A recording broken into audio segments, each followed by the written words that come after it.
Selamat pagi Indonesia. Masih dalam suasana hiruk pikuk kabinet.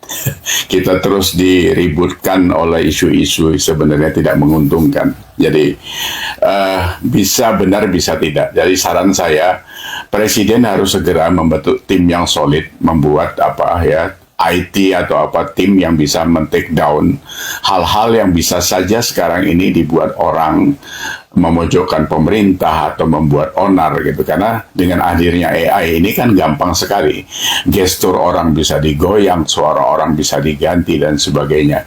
Ini kemarin saya dengar ya suara Pak Prabowo di pidato bahwa dia adalah seorang jenderal, jadi memang bakatnya itu di perang gitu. Tapi kalau Bapak jadi presiden, Bapak ngurusnya itu bukan soal perang, ini urusan ekonomi, urusan kesejahteraan rakyat, urusan ketahanan pangan, dan banyak lagi gitu. Nah, kalau Bapak juga ahli perang, kenapa ambalat Bapak bagi dua sama Malaysia, kata orang begitu. Jadi lucu-lucu ini Pak, jadi Bapak hati-hati. Makanya hati-hati, jangan banyak ngomong ya. Nah, terus yang lain, ini di akar rumput sekarang sedang ribut mengomentari soal mulutnya Nusron Wahid. Nusron Wahid ini kan anak santri ya, orang yang kesana kemari pakai peci. Tapi mulutnya itu nggak beradab gitu. Dia bicara soal penyitaan tanah dan sebagainya itu, yang dia bilang itu mbahmu pun nggak punya tanah atau itu bukan tanah mbahmu. Loh, dia sendiri mbahnya juga nggak punya tanah kan. Padahal kita semua ini juga nantinya ditanam di tanah, gitu loh Gus Nusron. Jadi Anda ngomong itu nggak bisa sembarangan, ya. Jangan mentang-mentang jadi menteri, terus kami ini dianggap tai anjing saja begitu. Nggak bisa seperti itu.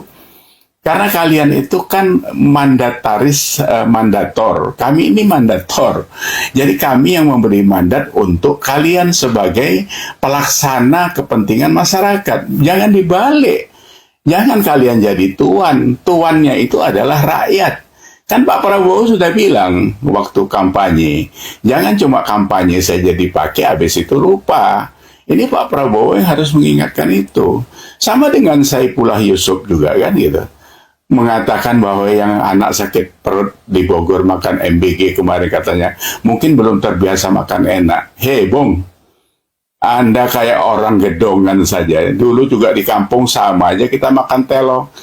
Bahasamu itu loh tidak baik. Tidak sopan, tidak menjijikkan menurut saya. Nah, kalian itu kan anak-anak santri.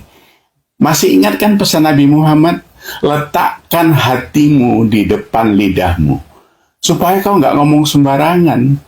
Ini saya pikir bukan untuk mereka berdua saja. Kita ini pun harusnya seperti itu. Jadi Pak Prabowo juga kan seperti itu juga. Kadang-kadang pidato juga masih terlontar kata-kata kasar. Bapak kan presiden, kadang-kadang keluar juga bahasa monyet lah segala macam. Nggak bagus Pak seperti itu. Itu ditiru oleh anak buah Bapak. Ya.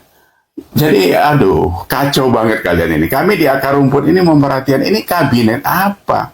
Sampai orang bilang jangan pakai kabinet merah putih lah. Nggak pantas itu katanya gitu. Kabinet merah putih kayak gini, koperasi merah putih nggak jelas.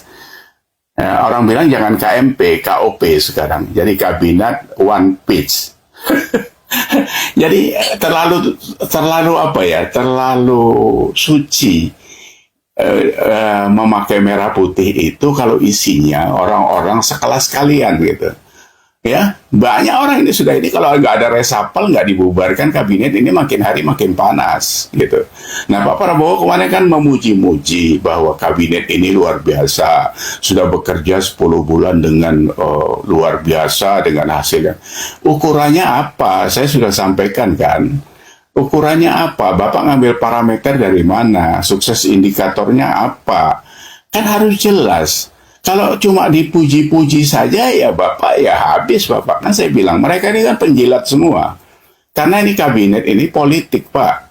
Bukan regu di batalion. Kalau batalion Bapak berani bohong taboin itu. Kalau di sini semuanya kan ngeles. Nah, yang lain lagi apa? Ini isu pagi ini dari tadi malam dirutnya Agrinas Pangan Nusantara mundur karena ada ketidakcocokan dengan Danantara. Nah, dia bilang Danantara tidak bisa mengemban misinya presiden.